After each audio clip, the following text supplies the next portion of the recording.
for appearing before. The National Institute of Health funds more biomedical research than any other public institution in the world. NIH's decades-long investment have helped the United States lead the world in addressing critical health challenges, helping us better understand heart disease, preventing and curing certain cancers. Just an example. It has also led to significant accomplishments like mapping the human genome, which is the foundation of many medical breakthroughs. As a medical researcher who has engaged in NIH-sponsored research for decades, Dr. Bhattacharya understands the power of these investments. Sir, if your name comes out a little bit different every time I say it, I apologize in advance. Importantly, NIH grants have increased biomedical research in states otherwise sufficient to invest. My state, Louisiana, has received roughly $500 million through NIH institutional development, or the idea of allowing institutions to bring life-saving cures and treatment to people in my state around the world. However, NIH has prioritized funding for risk-averse incremental. There's concern the current system incentivizes established scientists who study already proven rather than younger scientists who have unproven ideas potential major medical breakthroughs. While this practice may ensure the short-term success of federal grants, it limits groundbreaking discovery. I've discussed this previously and look forward to hearing more today. NIH is facing other serious during the COVID pandemic. There was a general loss of trust in public health scientific institutions. To restore that, officials need to be more transparent and provide reassurance that they are publishing health guidance that is best for Americans and not biased in any way. You have indicated you would like to promote free and open debate, including among scientists who disagree with research. NIH is flexible. If confirmed as NIH director, you'll be with leading an agency that desperately needs reform. Last year, I released several proposals outlining ways to modernize, improving operations to better serve the American people. I look forward to hearing your vision today and working with you on these proposals. With that, I recognize Senator Sanders for his opening statement.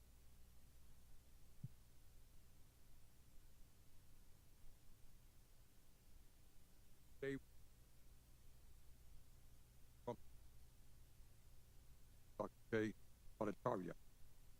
The NIH, $48 billion, largest funder of research in the world. Research led to three prescription drugs that have significantly improved the lives of American people throughout the world. I think all of us are proud of those accomplishments. But having said that, say a few words about concern. I don't have to tell any American the healthcare system in our country is broken, is failing. We spend almost twice as much per capita on healthcare as any other industrialized nation. Yet we have 85 million people who are uninsured or underinsured. We don't have enough doctors, nurses, dentists, mental health specialists. Not only is our life expectancy 4 years lower than other wealthy countries, the bottom 50% in this country live on average 7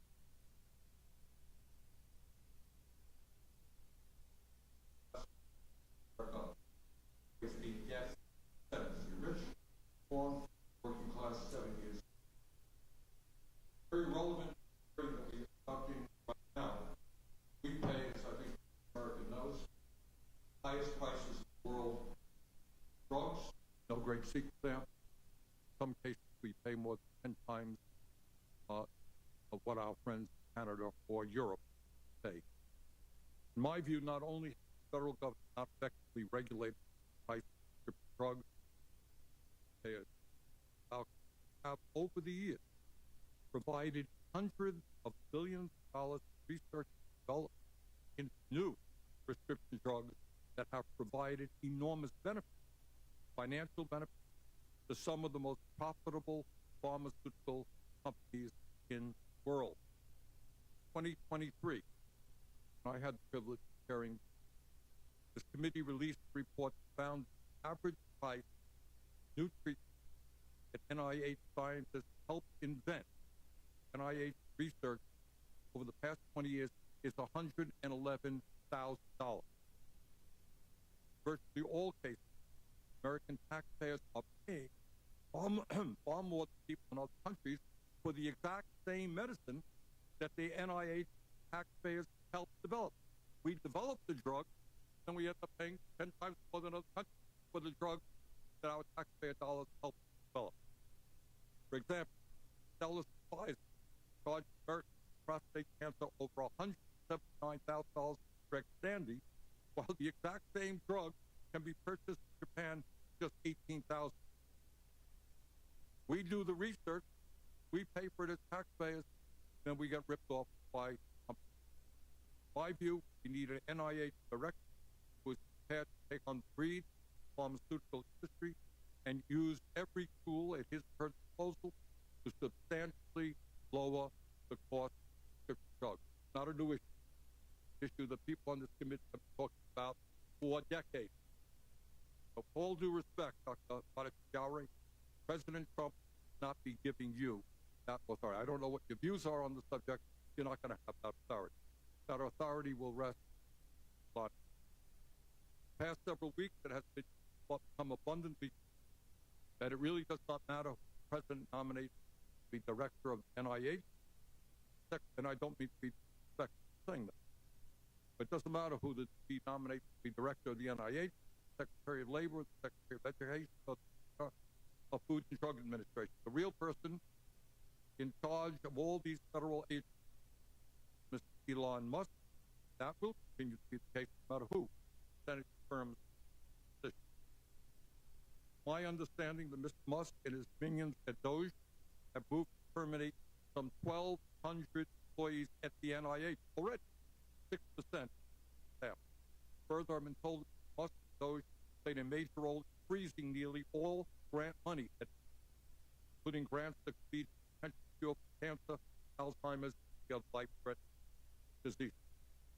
So, bottom line is that, in my view, still, gentlemen, we having up there, and again, no, is Mr. Musk. And Mr. Chairman, I would hope very much. I think the American people would be very, if we could bring real leader, the NIH, Department of Education, many other agencies up for us. I will be looking forward to work with you, see if we can schedule a hearing with you. Thank you. Before we turn to the nominee for his own opening statement, Bhattacharya will be introduced by Senator Pete Ricketts, who will make clear the connection between you and Nebraska. Not is, but Senator Ricketts. Well, thank you, Chairman Cassidy. It is an honor and a privilege to be able to introduce Dr. J. Bhattacharya, President nominee for the Director of Institute of Health. And I had the opportunity to meet Dr. Bhattacharya during the COVID pandemic. A little bit about myself.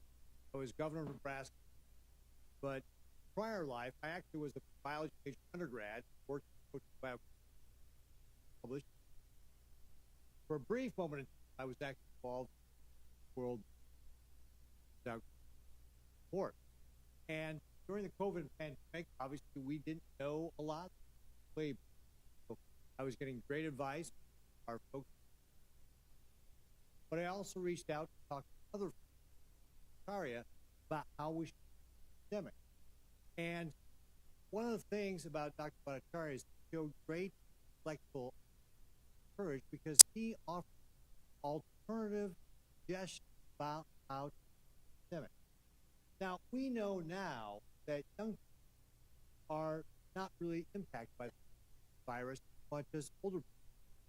And typically in the past, is we had a policy of let's protect vulnerable people and let people go about their life. Really kind of turned that on its head for the COVID because we didn't know. Dr. Bhattacharya helped give me a perspective, really demonstrate that he was thinking not just about how does the virus, but if we do lock, how will that? There were other shutdowns. For example, we saw many school districts across the country shut down, and certainly in Nebraska as well. March, April, we made those recommendations as well. However, in July, with Director of Education, we expect kids to be in classrooms. And that was important because kids need to be in class.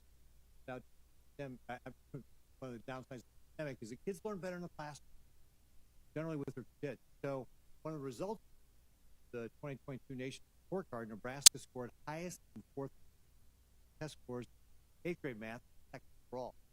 We did very well in reading as well because kids were back. I saw states like California where they weren't in the. I just worry about those kids' education. Not Dr. Bhattacharya helped us think about broadly how are we going to look at everybody, not just about the virus, but mental health, education. And in fact, political, they ranked all 50 states on things like health outcomes, education, economy, and social well-being. And Nebraska ranked number one overall. We're the political ranked as number one best on because of Who our was governor? This is why I was governor. This is why I was governor. Well, right. If there had been another guy governor, I probably would have bragged about him too. But this is about when I was governor. So the point is, going to people like Dr. Bhattacharya, who, he's been published in 135 peer-reviewed publications, brought a variety of topics, law, medicine, but having a broader perspective really helped us frame Nebraska, helped be very, very successful outside forces like Politico. So I think what you get Bhattacharya is somebody who understands the method, that it's not all about, hey, we all agree on this, publish research paper out there replicated. Other people are supposed to replicate that, see if they get the same results. Don't. The papers agree. It's okay. I read a lot of research papers during the pandemic. Guess what? A lot of them didn't agree. That's what science is about. It's not supposed to be about, we all have groupthink, that this is the established way it is. It's about challenging ideas and about thinking, well, you've got this idea, prove it.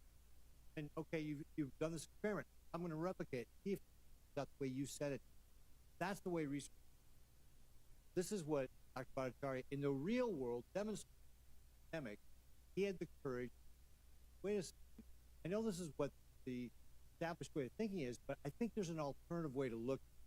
And because he did that, because he had that courage, I can tell you specifically in Nebraska, and our school kids benefited by class, state benefited on a number of different areas: health, social well-being, economy, education. We benefit. So I highly recommend you, Dr. Great. Use NIH, ask so he gets how that program works. He'll be a great person to be able to make sure that we've got the right way that we're giving those grants, transparency, accountability, accomplish what we want to accomplish. Basic research, why health systems do. So with that, thank you. Senator Rick. Dr. Bhattacharya, you are like to give an opening statement. Chairman Cassidy, Ranking Member Sanders, members of the Senate Health. I am honored to be humbled by. I'm delighted to have with me my wife.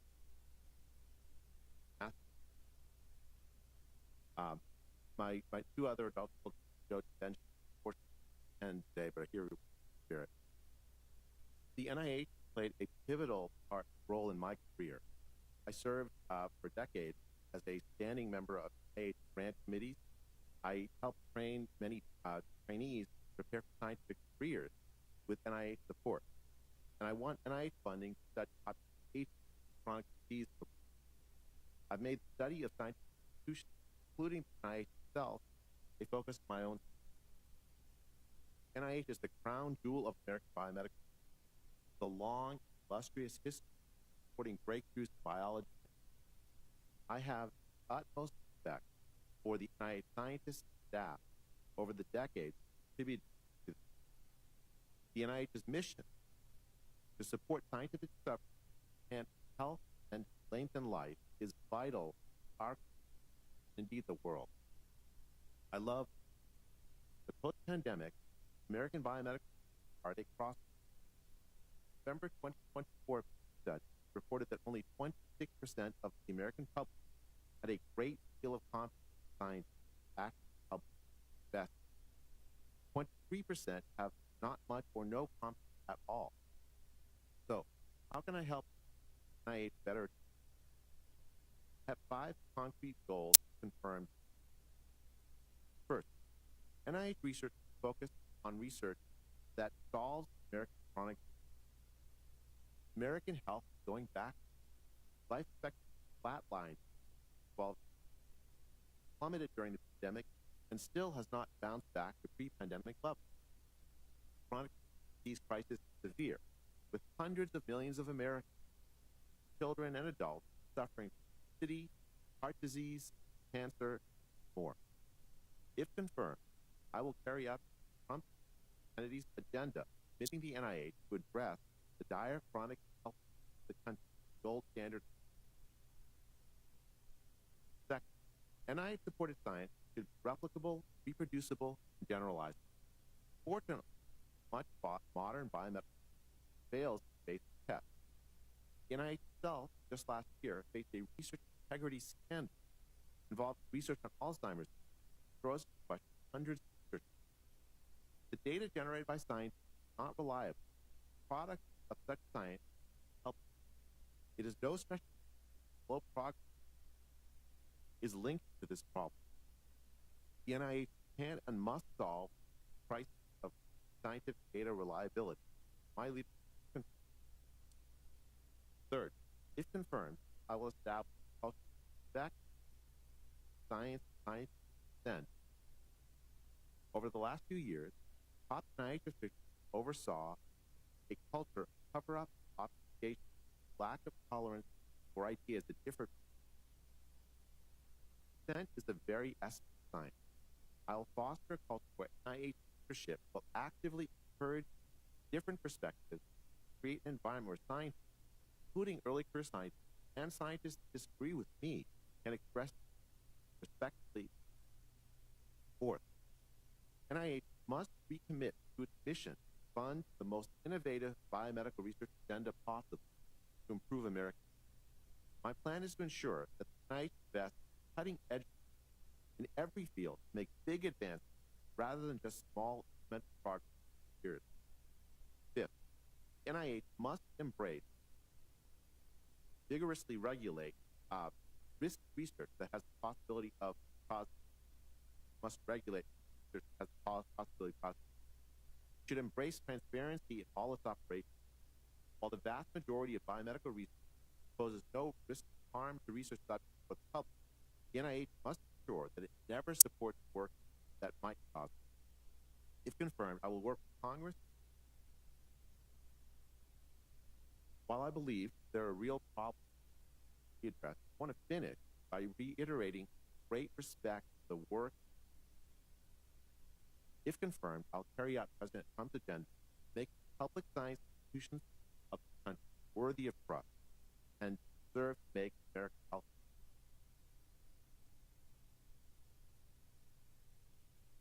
Thank you.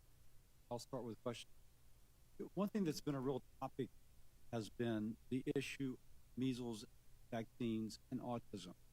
And we can see that the false article in Lancet decade has led to a lot of people not getting their child vaccinated. There's now a child who died from a vaccine-preventable disease. And let me repeat, a child who died from vaccine. The Secretary has put out an editorial, which is, if you just read it, kind of understanding of it is that you get. Now, I've been told that you have said we need to invest in NIH resources that looking at the full link between measles vaccine and autism. I've not heard that directly. It's hearsay. Any comment on that? Senator, tragic child died from vaccine. I fully support children being vaccinated for diseases like measles that can be prevented with vaccine. As far as autism and vaccine, I don't generally believe that there is a link based on my reading. But what I have seen is that there's tremendous trust in the medicine and science pandemic. We do have no senator of sharp rise in autism, and I don't know, and I don't think any scientist really knows the cause. So I would support the agenda of broad scientific agenda based on data to get. But this has been fairly well effective and exhaustive, and there's limited resources.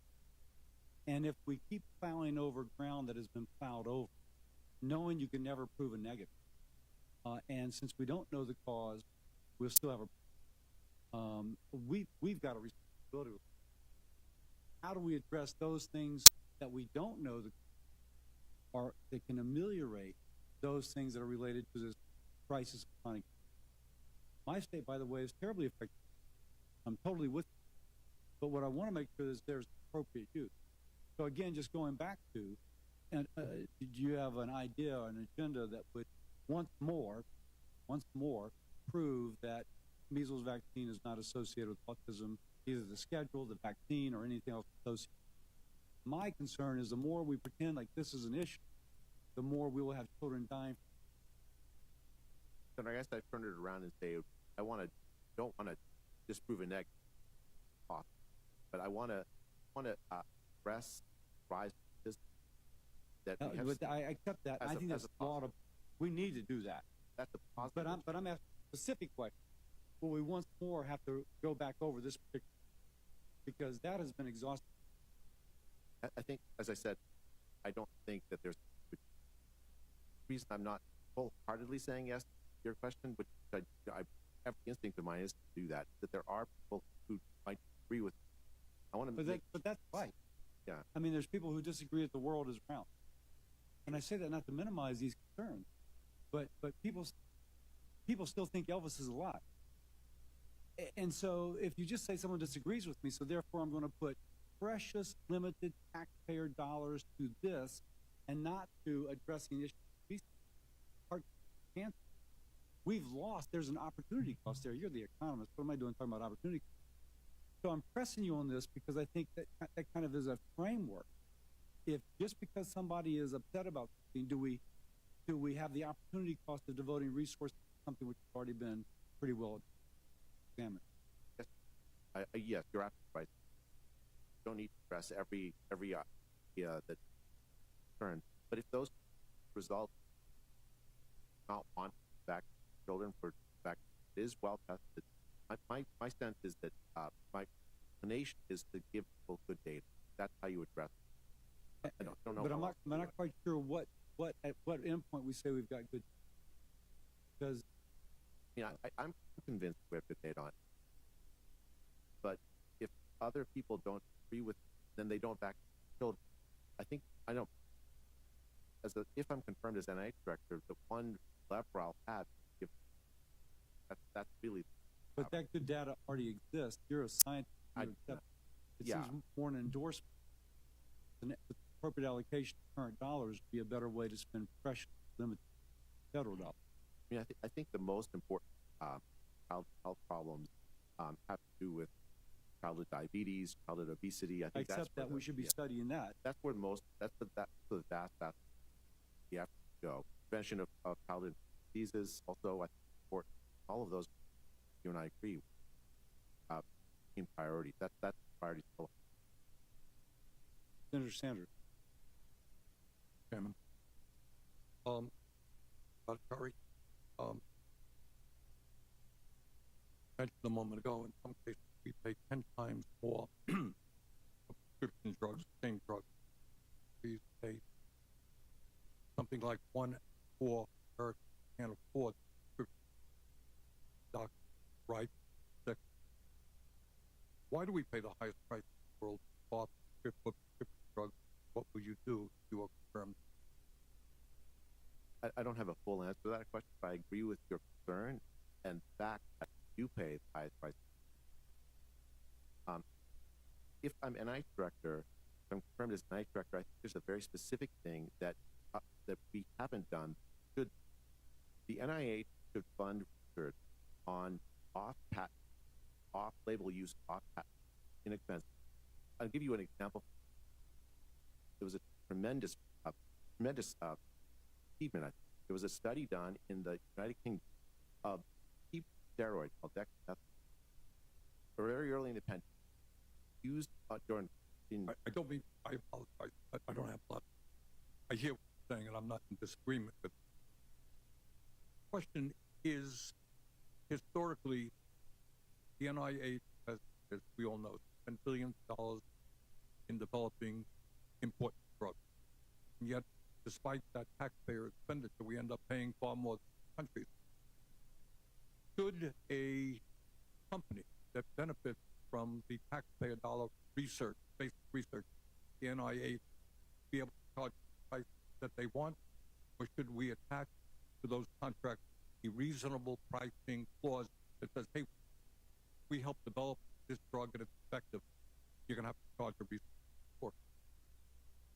So that's an issue where previous NIH directors said it's very difficult for, if as for an NIH director alone, that's something that Congress have to work together. Not quite true. I think what we're learning from the president, a lot can be done through executive order. And I would disagree. I think that's something. Ken, would you be open to that idea? I guess I would focus on imagine the NIH focus support for relatively. Okay, I'm hearing a no. Right? Okay, ask is talked about life expectancy. Very important.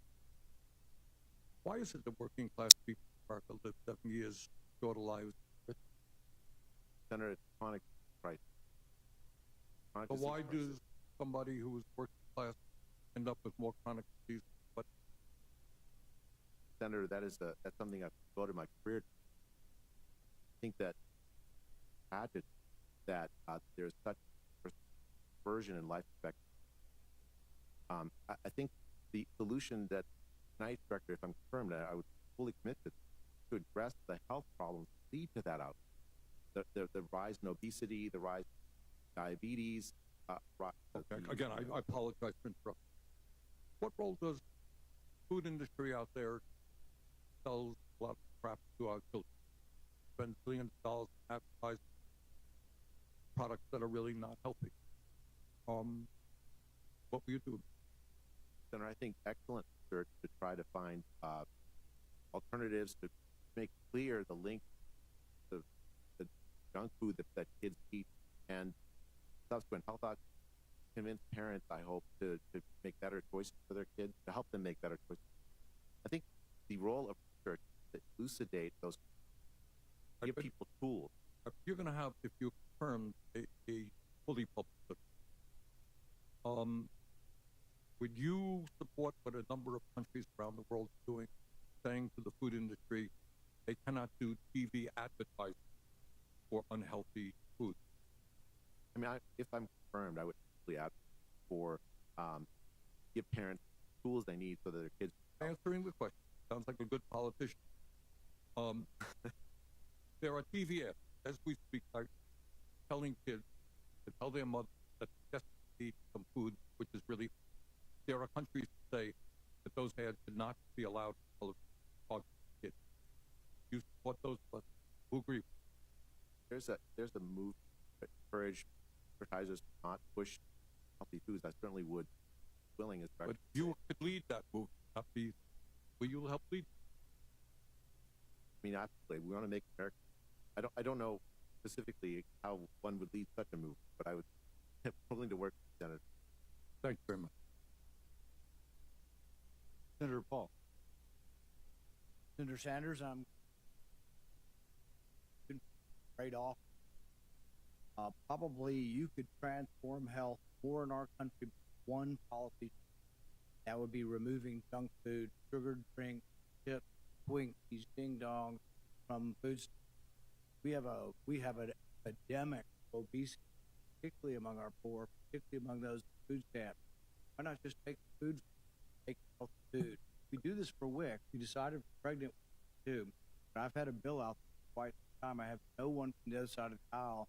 So I'm glad to hear of your concern for junk food and hope you get to consider that. We talked about precious resources. Say, well, gosh, we can't study autism or any link done with vaccines. The problem with that is there is a great deal of vaccine hesitancy, and there does need to be. Doesn't mean we need 99% of the NIH budget on vaccines, but certainly I think we have room to have another study to try to convince those who are hesitant. We ought to look at populations of people who take no vaccine, Amish, others, try to compare them in a scientific way to those who do, and see if we can learn something from that. But one way to have more precious resources directed towards good, to get rid of the frivolous study. William Proctor talked in the 70s. I've been talking about this for a dozen years. This is from the NIH. 2.1 million, studying whether or not when you're at the Luby's cafeteria, somebody in front of you sneezes on the food, you're more or less likely to take the food. I mean, that kind of stuff's ridiculous. You have real scientists who aren't doing that. That's been going on for decades. One of the first things that Brockmeyer mentioned was a study on what people happen. That would be great for Cosmopolitan magazine. Really highly suggestive. It's a stupid idea for taxpayer money study. But that was 30 years ago. One of the ones he hated the worst was what makes people more aggressive, gin or tequila. So they fed half the codfish gin and the other half the codfish tequila, and we all know it's got to be tequila, right? I mean, gee, come on, we don't need to. But the thing is, there's lots of frivolous stuff out there that gives good science a bad name. I vote for almost no spending up here. Almost all of them voted for money with the NIH. They've got to do a better job, and one of the things I hope is that you will direct it towards diabetes, heart disease, cancer, Alzheimer's, these big diseases. But I don't think it's just good people. We can change the way the grants are, that somebody on the grant committee maybe should be from the major 5 diseases, should be on every behavioral study to make sure we're not wasting it on, whether lonely rats use more cocaine than, well-liked rats use. I mean, that was from last year. So what do you think about trying to, the way we do, try to, populate the people on the grant? You said you were on a grant committee. Try to populate the grant where attention being paid maybe to big 5 diseases. We don't get lost down a rat hole, so to speak. Do you have any? Senator, I think that the resources the NIH, the taxpayers give the NIH, pressure. If confirmed, I absolutely changing the grant committee makeup so that they focus on the most important questions that impact American health. I mean, there could be a mix of basic science, not a basic science itself, but I can understand how some somewhat abstract have fun. But at the same time, research should really be focused on making America healthy. That's the mission. You mentioned, and you got cut off a little bit on, this was a pretty amazing COVID. Steroids, and it's been around forever. They found a 36% reduction in COVID deaths, people entering the ICU, either going on the ventilator or almost on the ventilator. There was like a huge death rate among these people. They found something for pennies that would cure them. And yet, when Dr. Fauci came to this committee in March 2020, I asked him about using high-dose steroids the way they do exercise and fasciitis and other infections. And he said, oh, they don't work about it. He was adamant steroids didn't work. It turned out to be the best cure and the cheapest. And yet the knowledge didn't get out there because there was a bias. Do you think that we can change that kind of bias here, open debate? It'll make a difference for these? Absolutely, Senator. That was such a signal success, this study. But the shame is that it was a group in the UK that ran that study, not a group at the NIH. That's something the NIH with billions of dollars. It's something that is changeable just with prioritization alone. You can align the incentives so that it looks for those.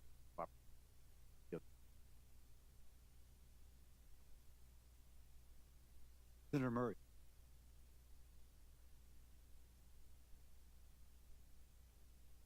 I don't think that crazy to say that Trump and Elon Musk are really putting a lot of saving research at risk. We've had grant freezes, pauses on advisory meetings, pauses on clinical trials, mass hearings being carried out by the so-called DOJ.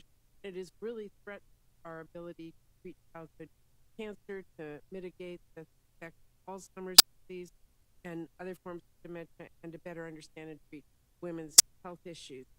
Do you support the research firings grant been implemented by Trump and Doge? Senator, I was not involved in this confirmed as director. I really committed to all the science aid that the NIH support have the resources they need to meet the mission of the NIH, make America do research health. Well, support further at NIH or staff? Senator, I don't support. You know, I don't have any intention to cut anyone. If I'm confirmed as director, No, all the grant freezes and the pauses on all the advisory committee meetings, all the pauses that are now trials that are happening. So Senator, I've read the press of it. It's hard to know outside, not interact with agents. I'm gonna assess it day one. I'm gonna understand what resources the whole NIH needs, and make sure that the scientists that are working at have the resources like they've been working to do. That scientists that are supported by the NIH also. The personnel position is hard to talk about unless I'm actually confirmed, and I have more. I am deeply concerned about the funding there, the research that's been stopped, and all that's going on. And I want a very strong assurance that we'll get that moving again day one. Senator, absolutely. I'm going to look very carefully at the decision. I want the NIH to be staffed absolutely appropriate mission. Happy to work with you and other members of Congress to happen. Just a few weeks ago, the Trump administration announced an illegal plan to cap indirect cost rates 15%. That amounts to massive funding for research institutions, large and small, red and blue states, everyone, and brings a lot of life to screen. Sick kids wouldn't get the treatment, clinical trials shut down. I want to ask you, do you know what the indirect cost rate was for Stanford, your own? I think it's on the order of. So if the 15% cap was implemented, Stanford would lose approximately $160 million per year. So what do you say today to your colleagues at Stanford, research scientists across? But what do you say to folks about that? Senator, I've been a researcher. I've earned NIH grant from the NIH while I've been the money that comes to me, the direct cost as research, I understand exactly for that. The indirect cost, kind of a tip, 55% tip on top of it goes to administration. So you would tell No, Senator, I'm no, Senator. What I mean is that I don't know where that goes. That a lot of it likely goes to things that are worthwhile, and I've heard folks, including say that. And I agree with support for buildings, light bulbs, we can see in the lab, and a whole host of other important things. But there's a lot of distrust about where the money is. The trust the public health establishment. I think transparency regarding indirect costs is absolutely worth it. There's something that universities pick by working together to make sure that where that is clear. I want to make sure that the money goes. The money specific that goes to things that are not research are labeled indirect costs. Better I wanted you would get the research committees going again, the advisory immediately.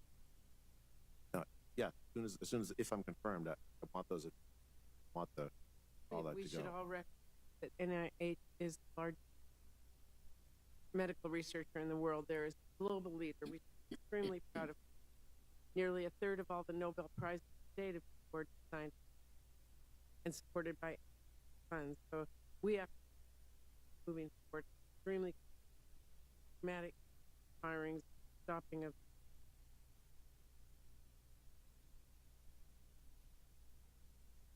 Thank you, Mr. Chairman.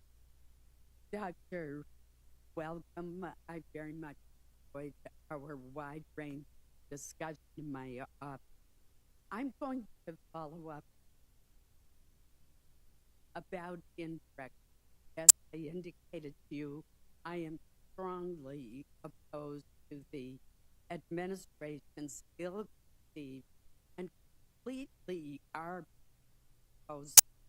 to impose a 15% cap on indirect costs for NIH grants.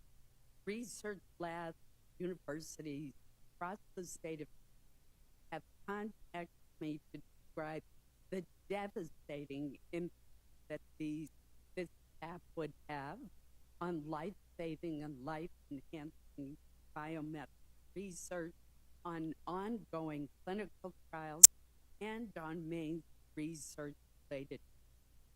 In 2023, NIH supported 1,407 jobs in this field in the state of Maine alone.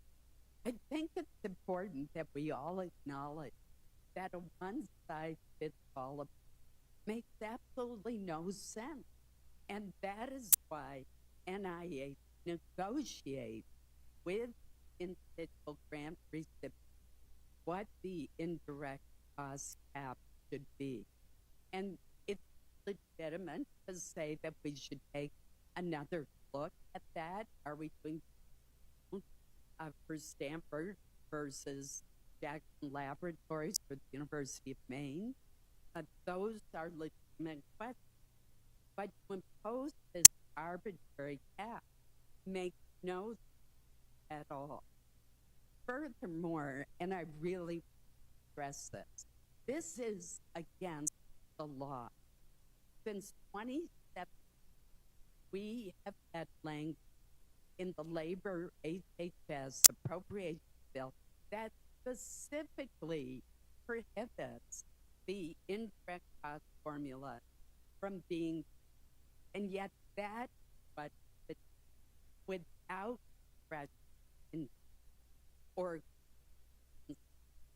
and the language has been carried every single, including in the continuing resolution that we're now operating under. So I'm not surprised as of the order. So if confirmed, will you work immediately to rectify and reverse course on having a one-size-fits-all 15%? Senator, if confirmed, I absolutely commit to following the law to address this very directly. I think that one of the issues, to me, it's an indicator of trust that some have of scientific process. So I want to make sure that address those concerns as well. But I absolutely commit to following the law. I'll help counsel immediately and work with you, Senator, as we go up meeting to make sure that you're.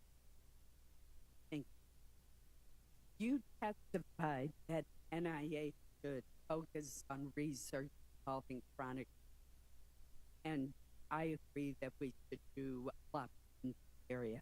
Half of all American families report having Alzheimer's disease in their family, and they're suffering from this progressive and ultimately is tragic. But the impact is not just humanitarian, it also has a huge financial on our nation. And that cost burden is expected to reach $1 trillion by 2050.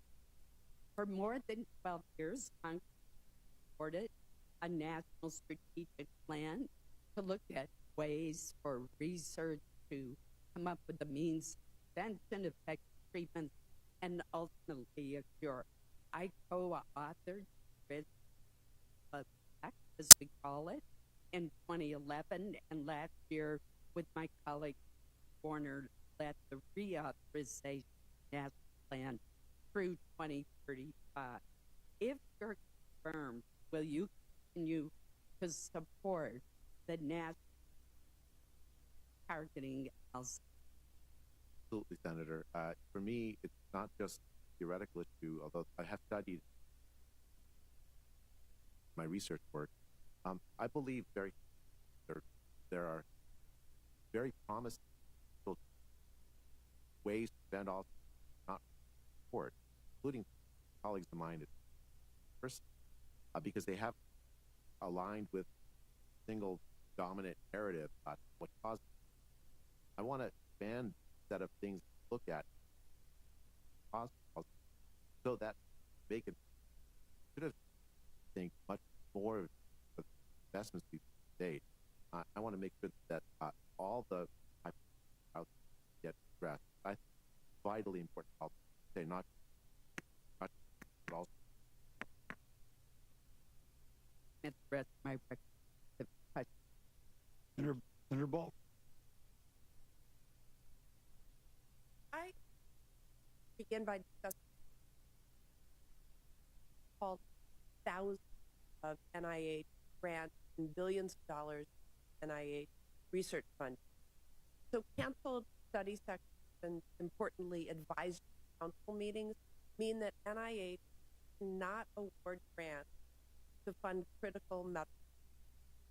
Additionally, the administration to illegally cap indirect costs, or got several questions on that, indirect costs, and this in blatant defiance of appropriation law, which prohibits NIH cap these costs. I'm the ranking member of the Labor Subcommittee, and I've been raised. On Monday, I revealed $65 million funding Alzheimer's, stopping 14 Alzheimer's disease research centers from finding ways to treat and prevent disease. If NIH does not reverse course, really disaster. The center run out. So, Dr. Bhattacharya, do you agree with President Trump that NIH stop funding Alzheimer's? Senator, I don't believe President Trump has that authority. Of course, I was not. Right. Senator, if confirmed, I will follow the law. Direct cost recovery.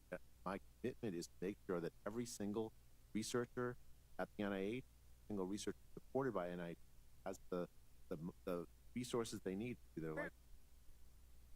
Researchers who've been fired right now. This false funding for 14 also. You agree with that? Senator, I don't have access outside. If confirmed, I absolutely will look into it. Sure that they're. I know it's not people at pending your information proceeding here. You're not unaware, and you should have a position on this. I mean, you've accepted President Trump's nomination, and you're watching these acts taking place in an organization that may someday lead. Do you agree with stripping away of funding and also? Senator, if I'm confirmed, I will make sure that NIH researchers that's funded by the NIH side have resources they need so that they do their research. That's the mission of the NIH. I'm confirmed that the job will be to make. So moving on, I'm concerned about how the administration recent act putting especially early stage researchers at risk. We talked about that when you visited with me in my office. In the year 2016, I worked with Senator Collins at the Next Generation Research Act. And since then, NIH funding early stage investment. But now, precisely the ones being targeted, and Elon Musk, unelected, unaccountable capacity. So due to NIH funding, university admissions graduates slowed or even stopped. Postdoc fellows can't. President Trump, Elon Musk fired 12 far, including hundreds of scientists conducting life. They put the rest of them on notice that more reductions and new restrictions Trump could push out about 3,000 promised early by renew their. This is the that you may be running. These acts generation of science, they threaten our global leader in biomedicine. They threaten our future health and our ability to fight. Frankly, they threaten. So, Dr. Bhattacharya, you've said that as NIH in court, how will you compare the damage?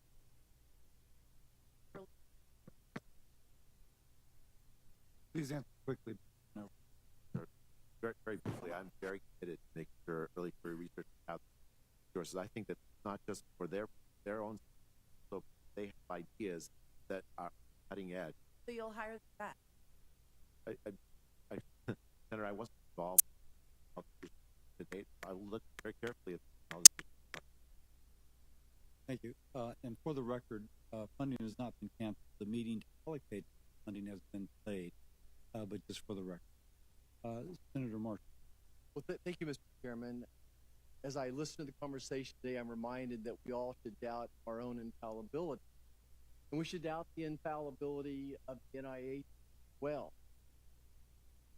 I'm flabbergasted as I listen to this conversation of people that really have never been involved in this process, that they don't understand indeed the infallibility. When I think of the NIH, the waste that has occurred, I think of all the waste is the path we went down since 2005, 2006. Dr. Bhattacharya, do you recall there's I'm trying to remember an amyloid study that really, so all the NIH funds that direct years, and then we find out, oh my, it was NIH funded research. Do you remember that project? There's a whole that project that focused the NIH equal hypothesis, at the expense of other hypotheses. I agree with you, but that's the key scientific progress. We have to, as scientists, say we might, because when we meet data that fits with us, where we have ideas that we disagree with, maybe that other idea is right. We're the one that's wrong. It's only by, if I'm confirmed as director, I want to make sure that all the range of hypotheses are supported. That's how you make progress. One of the reasons I think that we've not made progress as much as you have is because it's not supported a sufficiently wide. And we also have 8 different supporting institutes setting it. They don't communicate with each other's goal. I mean, my guess is when you make a 5-year grant, 20% of those could be stopped after because they went down a road, a dead end. It's time to start over. I'm glad they're. I think that there's a significant amount of waste, fraud, abuse, and in the studies funded by the NIH. Let's talk about chronic sex. The NIH spent disproportionate amount of money on research on diseases that impact a very small, minuscule amount of, while 60% of Americans have a chronic disease. Speak a little bit about your vision of research for figuring out the causes and treatments of chronic disease, specifically how food as medicine might be intertwined in your vision. Senator, I think the chronic problem is something that the NIH ought to have done a better job in the last several years. The mission of the NIH is to address the health of the American people, expand life expectancy. And we have not achieved that. It's flatlined. And you say food as medicine, that's the kind of research idea that would be very difficult to get for because it's not within the scope of the people who decide what support. I think we should expand the set of ideas to address the problem we don't know. Chronic disease problems are so broad, we need to have a lot more tolerance that the top scientists control the field. They we need to allow other scientists who have other ideas. One of them to have. I don't know what's going to be the answer, but yeah, I do know that if you don't, Are you committed to helping us figure out? absolutely, I think that is the heart and soul of our Make America Again move.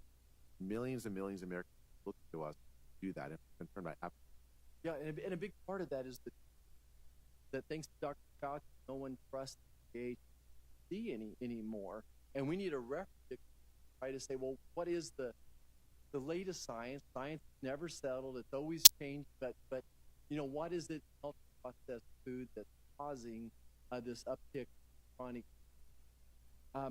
Speak a little bit about the indirect cost of these situations. Look, I think most of us understand that that's just another grift for universities, and we're paying their unfair share of overhead going forward. But what I'm concerned about is 2/3 of research dollars are funneled 4 or 5 states, just like your commitment for us to fly over states, spread the love a little bit. It'll prevent inbreeding, and hope that we do realize that not every good scientist is.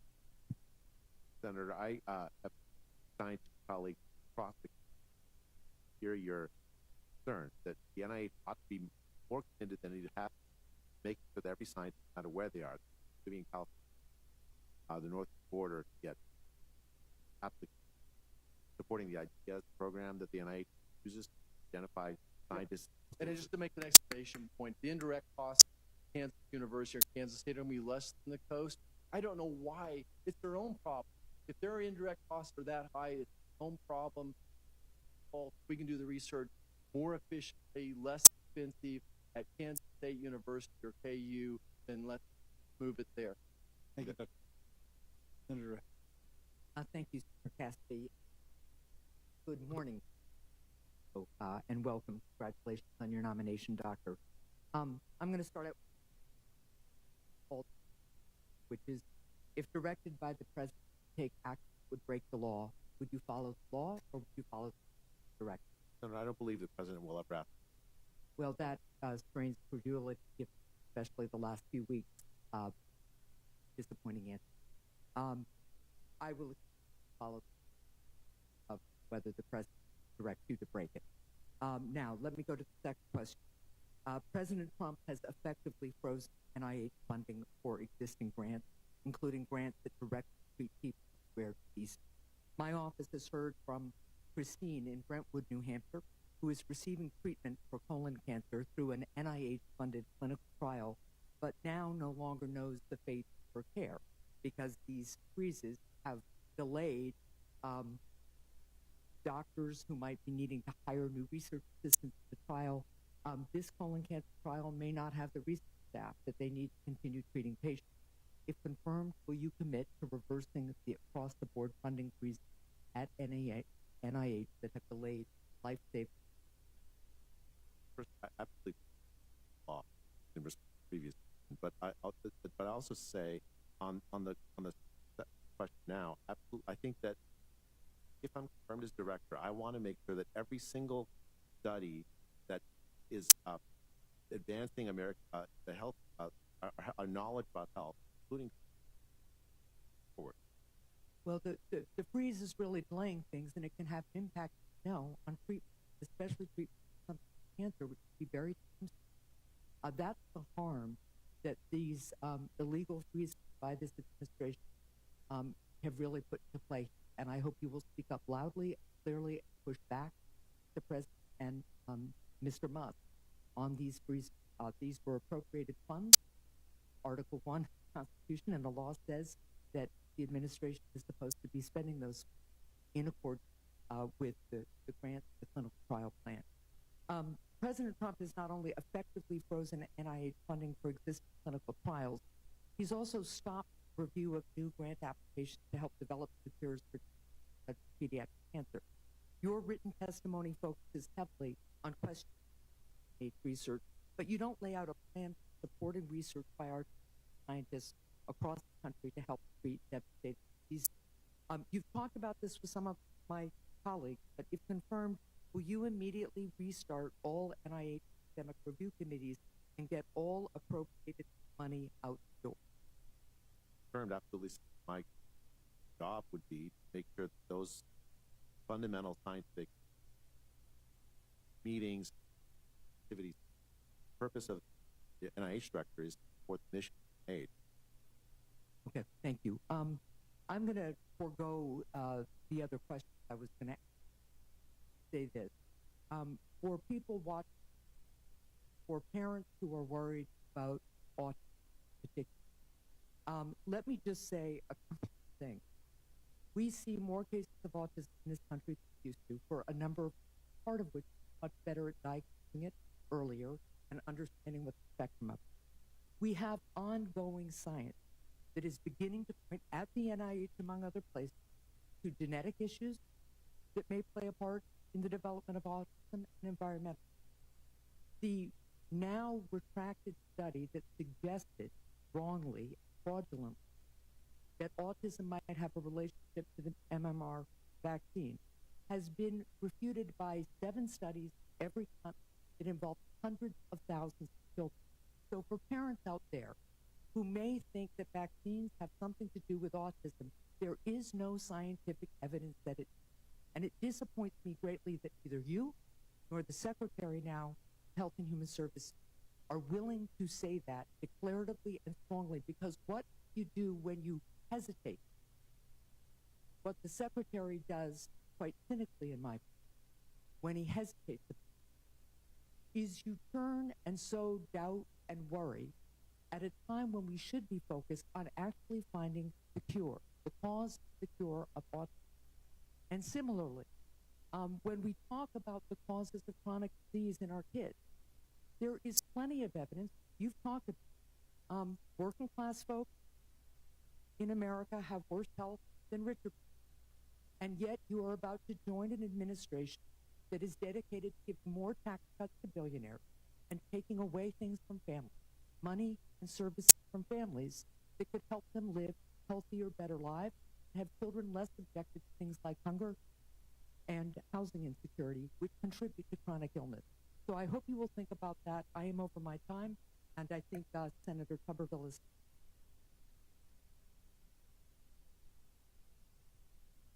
Always harder to say than and mispronounce or got a hard job. I desire the president job. President don't, and he's doing the right thing. You're gonna have a tough job. You're gonna have to put your team together, do the same thing. We have got to use American tax money the right way. So give me your plan of how you're going to do this. You come into office,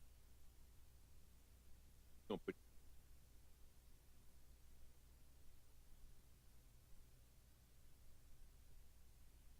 Senator, I say back as well as to me, that background would understand that every dollar wasted on frivolous study, dollar not spent, every dollar wasted on administrative costs, needed, dollar not. The team I'm going to put together is hyper-focused sure that the portfolio of grants that NIH funds devoted to the chronic disease problems is going to be devoted to making sure we have not just incremental progress, but research projects that have huge advance in treatment of cancer, for diabetes, for obesity. That's how I'm going to decide. And the NIH is actually, I'm blessed in some ways. It already has so many their devices, areas we don't know of. And I want to tap that after I talk to a person who's already a leader to understand where those opportunities. Last 4 years been on this committee, and we've obviously gone through COVID, devastating the world. Transparency, trust. Most people don't know what the hell NIH stands for, okay? But now they do. Oh, you said science has, but people also have to trust. know, we're finding out we have biolabs where wars going on, and we're funding them. So you've got to be on top of that. You've got American schools say, listen, we're going to keep an eye on biolabs in North Carolina or wherever we have, because it scares me to death. What's your plan there of getting trust back? Senator, first of all, I want to make sure that work Congress sure that there's appropriate regulation. The NIH to have, I don't think to be doing any research that has potential cause. I want to work with Congress to that. As far as trust, I think the key thing is we have to be utterly open. As if I'm confirmed, I'll be at the head of an organization that's a scientific organization. As a citizen, I would often look for FOIA response and they'd be fully redacted during the time. You can't have trust unless you are transparent. As if I'm confirmed as an NIH director, I fully commit to making sure the American people see all of the activities open with limited sort of obfuscation, characterized portion of way that they interact with Americans. Very visual, television, tell them the truth. Don't hide. Here's that doesn't work. That out. You know, Chairman Cash left a letter last asked a question about a grant I funded folks, children transitioning genders. The study followed all these to a devastating. So how can we ensure that NIH does? Well, first of all, if you have a negative result, it's politically, usually you have an obligation to support it, right? So the NIH funds study that shows that the gender transition doesn't reduce suicide adolescents. That research is not supported, even though they think it's politically. So I want to make sure that NIH research is required to support negative. The ways to have, but I think as far as like the prioritization study, as I was telling Paul, we want to make sure that studies are focused on the diseases that really are hurting Americans. Obesity, a lot of the research that's so easy to come up with. One of a shrimp on a treadmill, once funded. I don't. It's not that I'm necessarily against research that, but American taxpayers focus on these American research. We focus on those health. I want to make sure that NIH firm focused on exactly.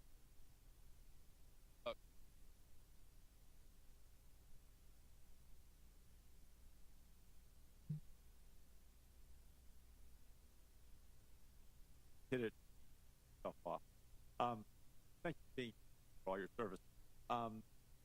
We've already heard today and already well aware of CAP. Correct piece. Traumatic system is now on a pause. Clearly, the solution is something apparent, well thought care.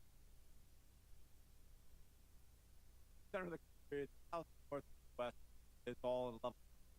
How long, assume that the get the legal stuff sorted out, the gas comes down a little, how long would it take to create a new system? Senator, I don't know that it would take just necessarily. I think the key thing is, as you said, the transparency, right? So audit of spending of indirect would help inform the decision. It's a complicated question. Of course, I wasn't involved in the decision of the CAP, but I'm confirmed as NIH director. That's very careful. The broad problem is deep distrust by the American of universities and the scientific establishment burned during the to address that transparency. That transparency is what we agree on that. We've been working on a project called the DeAndre Food Project. A little bit about it. The idea is to codify activities at the NIH on co-occurring disorders down multitude. I'm not asking endorsement, but I am asking work very serious about it. And then also look at more broadly on cost to the NIH. Senator, I'm absolutely committed to that. And I'd be delighted to work with you on that project mentioned, as well as other projects. I think there's tremendous opportunities for cross page. I think that the back of the minds of so many reform proposals over the years to try to make sure that NIH research doesn't stay siloed within one institute, that it's useful for research scholars. Right. I want to spend a little bit of time. Thank you. At the moment, looking at for a lot of just somehow allowing the United States to take one fact strikes me that 10-year period, 99 drugs approved by the FDA were developed with research, large extent from state. Are you worried about the ability to do you think we're being ripped off? In fact, we are after enough, care about enough, we are leading the world. In some way, this is unfair. Senator, I think the United States is the greatest, and one of the reasons it is that it has a clear fit to doing fundamental research that benefits all of us. And I think much of the NIH research does exactly. I don't view it as science, an amazing idea that solves, that treats, diabetes. Everyone on Earth benefits. So I think NIH is fundamentally an institution aimed at the public. So here's a more difficult question that I've caused the suggest. Do you think we're spending enough in terms of where you're coming in? Part of your going to, are we running out of good ideas? Shortage of things really are. I think that, as I outlined in my opening statement, real problems how the scientific establishment operates, replicability crisis, a lack of desire to focus on the conditions that really are American, and also sort of tentativeness to focus on big ideas. No matter what the budget is, to perform it in that. Happy to work with Congress, but no, that we decided based on a lot of your advice. Do you think increase back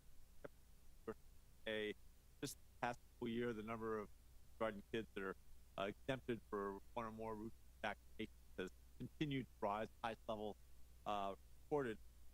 Is the rise back?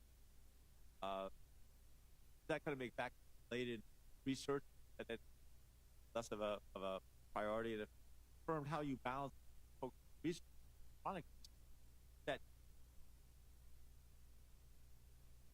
Senator, I think the increasing skepticism I view as a hangover from the COVID pandemic, sort of overstatement about how the COVID vaccine works, makes it more important. Senator Secretary Kennedy has already said favors the MMR vaccine. I agree with him. I think that research, maybe I'm naive, Senator, but I believe very fundamentally that research is done right, it's replicable, so persuasive that it'll to take action. That's operate under my. Your lips, God's here. Thank you. Senator Moody.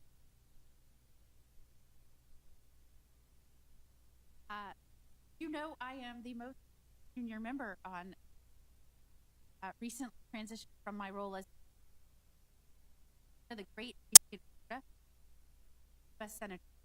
And one of the things I have seen the most much work higher roles, whether that was a judge or a federal prosecutor, attorney general, have translated in my truly in a meaningful way talk to the nominees about the vision for these agencies or roles that they're taking over and how they might bring a different perspective, leadership, or ideas to bear. And I particularly enjoyed that in our discussion. I'm honored that I was the last meeting you had today. As you know, in Florida,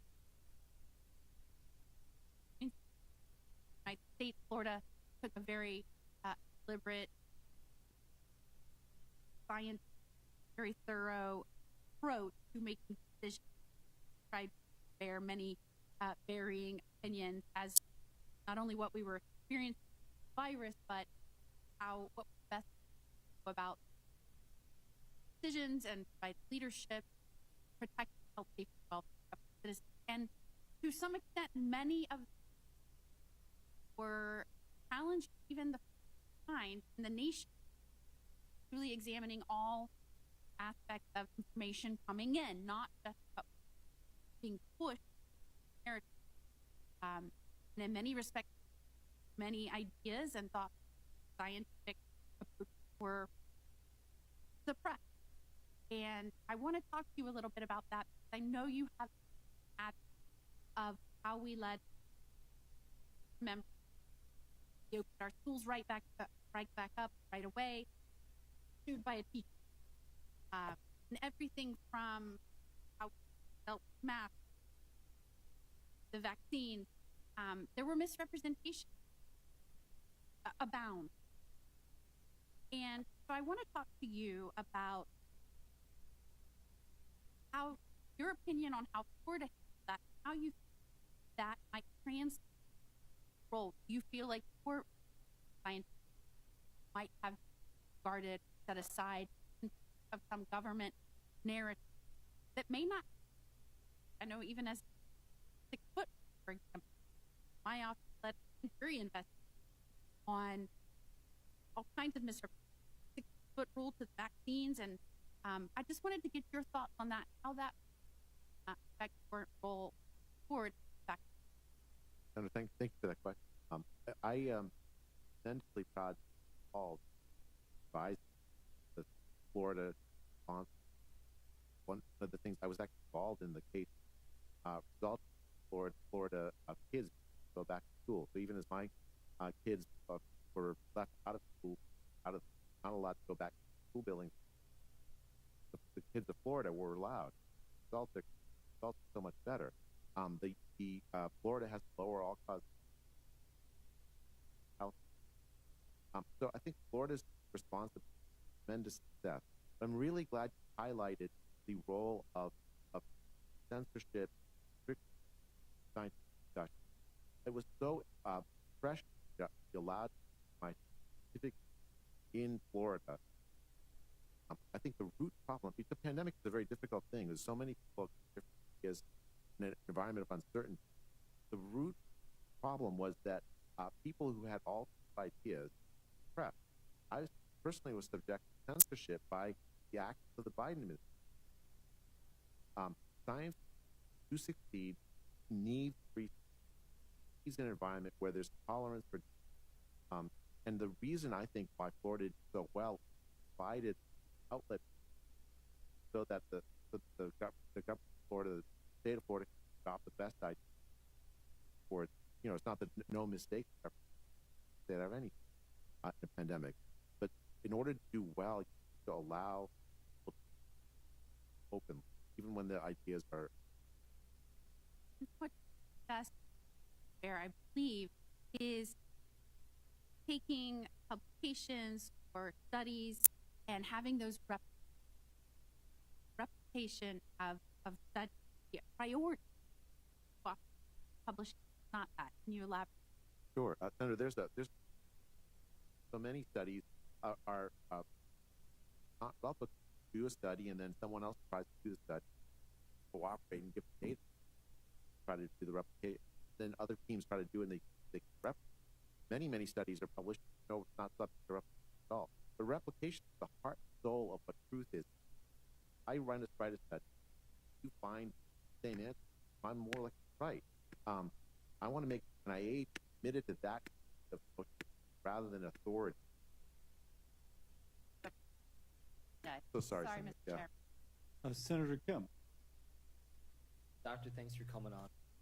You had said before that you were in favor of centralizing in the decision-making at the NIH. I think, quote, restructure the NIH, allow there any more concern about individuals, a small number of individuals dominating decisions. Do you still stand by that? And if so, what's the importance? Senator, I think I do stand by that. The key thing to me about decentralization is a diversity of ideas to address uncertainties when we have problems that we don't answer to, we have to allow there to be many people with different ideas. Test having first, I talked already about there's smaller states, smaller states get access to NIH support. That's one way to having younger scientists or early career. But you're also saying just who's making that decision, not where they're going, correct? Well, I mean, if I'm confirmed as NIH director, the job will be to decide how to set process. I want to make sure those processes allow early career investment. I want to make sure that it allows science, non-traditional universities, not Harvard. I want to make sure that the people with different points of view about science, not just not just amyloid hypothesis, other hypotheses, have some capacity. So the decision-making process that will try to diversify that. I guess my question is, if you're pushing for a decision-making process, and does that mean that you would oppose the HHS secretary or from telling you to make decisions about where to spend money or funding? Senator, I agree with the goal to make America healthy, meaning address the chronic disease crisis. That's a decision about allocation of different disease areas. The scientific ideas inside those. What if the HHS secretary said, "I want to fund this specific grant, this university"? There's a process, Senator, for deciding specific. Right? There's a scientific But is that review one panel. of the processes? That's something that you feel like valid way in which decisions are made? Senator, I don't believe that either secretary or the president would ever ask to do that. Well, I guess They the respect reason it, yeah. why I asked, you talked a lot about chronic. I think all of us can agree. My question to you is, do you think that our work on research on chronic disease needs to come at the expense of research? Senator, I think that the allocation of funds to the different disease areas, first, Congress has a tremendous important role in deciding, and I'll work with Congress for sure to make that happen. But also, Do you think that we could probably do both chronic disease research and infectious disease research? yes, Well, the reason I mentioned this, I asked these questions about Secretary's ability to direct NIH. He had a quote that just really stuck with me. That quote, "I'm going to say to NIH scientists, God bless you all. Thank you for public. We're going to give infectious disease a break about it." Now, does that sound like a good idea? Senator, is supportive of excellent infectious disease research. The idea that You believe he no longer stands by that? Senator, I don't know whether probably Twitter, people say Twitter, but as far as But you said it at a conference. I don't know about, but my interaction with Secretary clearly committed to making sure that every health, In terms of a few other things, are there any vaccines out there that you are concerned about?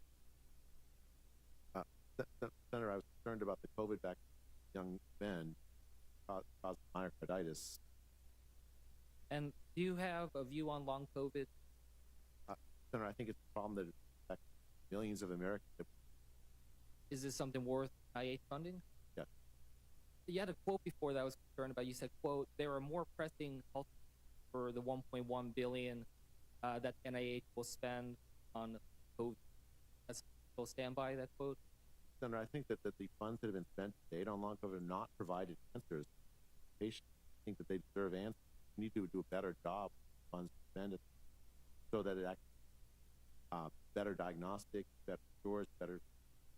On transparency, real quick, you talked about the importance of transparency. Are you familiar with something called the Rich Waiver? Okay, well, I ask if you're concerned that you look into this. The secretary just reversed this, closed transparency, public comment period. Thank you, Senator Kim. Senator Banks. Congratulations. As I've said before, your nomination citing you showed incredible courage speaking the truth about COVID. Much of the rest of the world stayed silent. And free-thinking people everywhere have not forgotten. stood for. And it's remarkable to see nominated to be the head of the very. I want to start asking you about lockdowns cause irreparable harm. They are still harming us 5 years. What is NIH's proper role in a pandemic, and how did Director Collins overstep that during? Senator, the proper role of scientists is to answer basic questions policymakers have about what they're not. Our role isn't to make decisions that you should saying goodbye to your father dying in a hospital. Shouldn't be to say you can't have a funeral because it's too dangerous. You should, the scientists say, here's what the risk is. Then you decide what to take. But the role of the scientists should be to say you can't send your kids to school for 2 years. That you can't that you close hospitals so that they can heart attacks. That should not. The role of science is to address those problems by giving good data, and let people.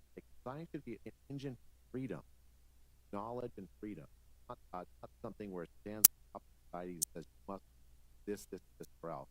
Shouldn't be pushing mandates for vaccines that have been like the COVID vaccines that were tested for a relative short period. I took the COVID vaccine myself, but I think the mandates that many scientists push have led to the lack of confidence that so many of the public has in science. If science is a force for freedom, for knowledge, it has to. That's very well. You were demonized, co-author, Great Bearing. Dr. Fauci, total nonsense. Michelle Walensky called it wrong and unsafe. Your opponents who wrote the John Snow memorandum said it could harm 500,000 people. Reading what you wrote, you're undeniably right about all of it. You wrote, quote, current lockdown policies are producing devastating effects short and long term health. Doctor, what does the public health data tell us today in the aftermath of COVID-19 in 2023 and 2024? What does that data tell us? Senator, first, millions of children were out of school for years. Their rates of suicidality and the roof. Learning loss will have consequences throughout the entire life. There were people who skipped their cancer screening, who have late stage cancer that should have been picked up earlier. There's the trillions of dollars that actually cause inflation.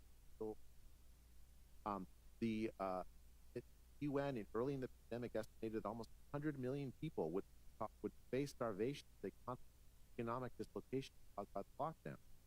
This is devastating. These are devastating policies that didn't. The Swedish example, for instance, where there's lower death rate, all-cause excess death in Sweden relative to their neighbors, including Norway, including Germany, which locked down more, is an example that we didn't need to do the lockdown. Florida having lower all, again, is lockdowns did not save lives. Had tremendous consequences on the well-being of the poor, the working class, children, and I want to read a little bit more. You said in the declaration, quote, keeping students out of school is a grave injury. Now today we see student achievement grades well below the level. You also wrote, quote, young, low-risk adults should work normally rather than from home. Restaurants and other businesses open. Art, music, sports, and other cultural activities should resume, end quote. Now we see communities, cities are safe today and have been dramatically changed because of the lockdowns during COVID. In a nutshell, Doc, what would you have done? What would you do differently? What I've advised at NIH, otherwise, how would you have? Well, I still would have opposed the lockdown. In terms of the NIH director, the kind of thing I would have done, I would allow there to be science debate. There's tremendous uncertainty during debate. Thank you. Dr. Senator Blunt. Voted. Thank Thank you, Dr. For meeting with me ahead of time as well as today.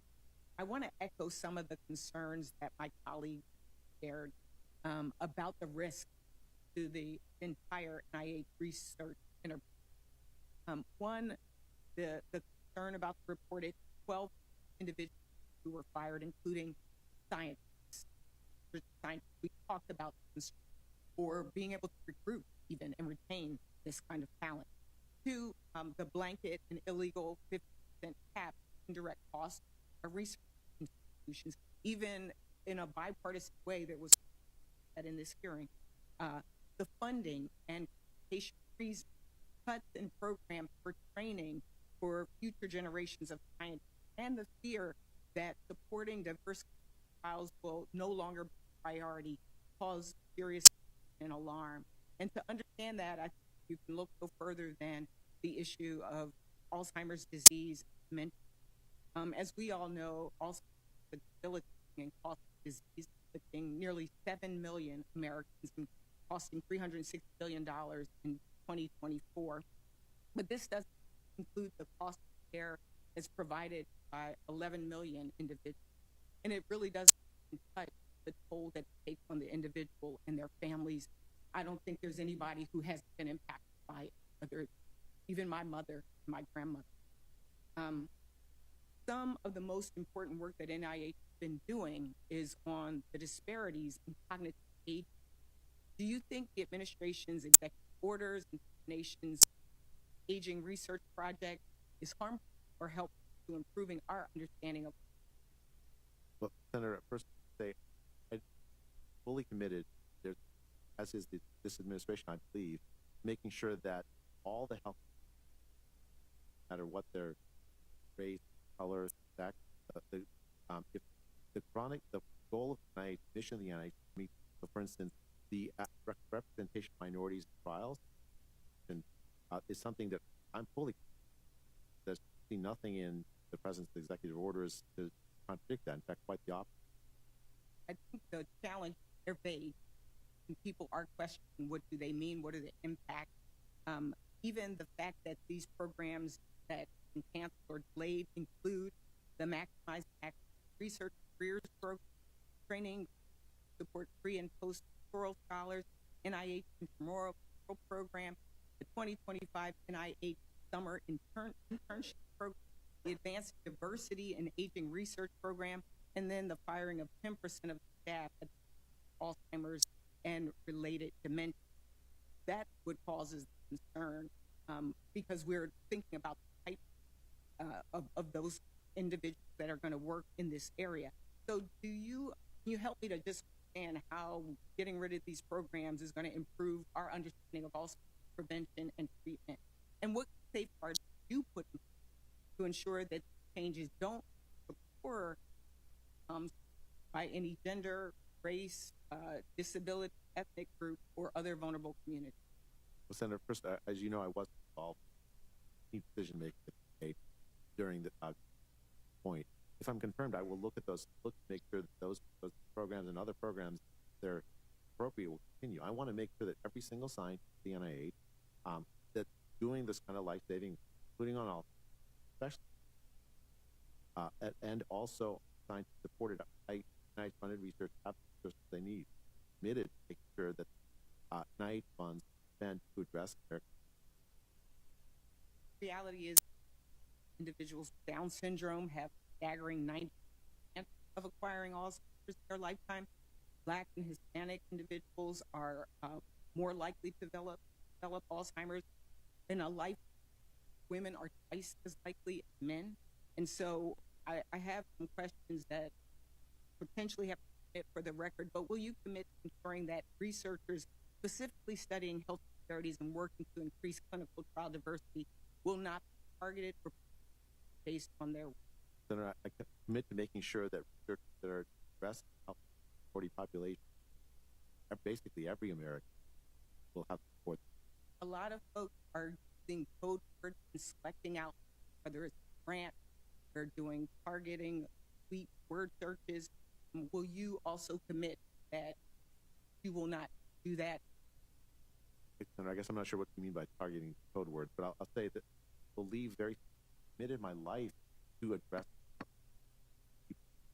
including minority populations. It's absolutely that NIH continues to do research to address those. My expired, Chairman. Thank you, and we want to make sure that we work with. I would look forward to that. The executive orders don't have that impact that we are already. Thank you, Senator Rochester. Senator Hawley. Thank you, Mr. Chairman. Dr. Bhattacharya, thank you for being here. I enjoyed it. Let me just start with the subject you and I visited about, and that I also asked your soon-to-be boss about. He was sitting right where you are, and that's the use of abortive. I asked now Secretary Kennedy directly if he would reinstate President Trump's policy to prohibit abortive fetal tissue research in NIH-funded grants. He said that he would. Let me just ask you the same, so we're all on the same page. You support that policy. Will you prohibit the use of abortive fetal tissue in NIH-funded? I'll absolutely follow the lead of Secretary Kennedy and President Trump on this. Just very quickly, may say why it's so important that we have all, because during the pandemic, I would often be on Catholic radio. People would ask whether the mRNA vaccine made or developed with fetal stem cell lines. Say yes. They had a lot of the folks calling in had ethical objections. In public health, make sure the products of science are ethically acceptable. So having alternatives that are not ethically conflicted to a fetal stem cell line, not just ethically, but it's public health. We need to make sure that everyone willing to take the progress that from application.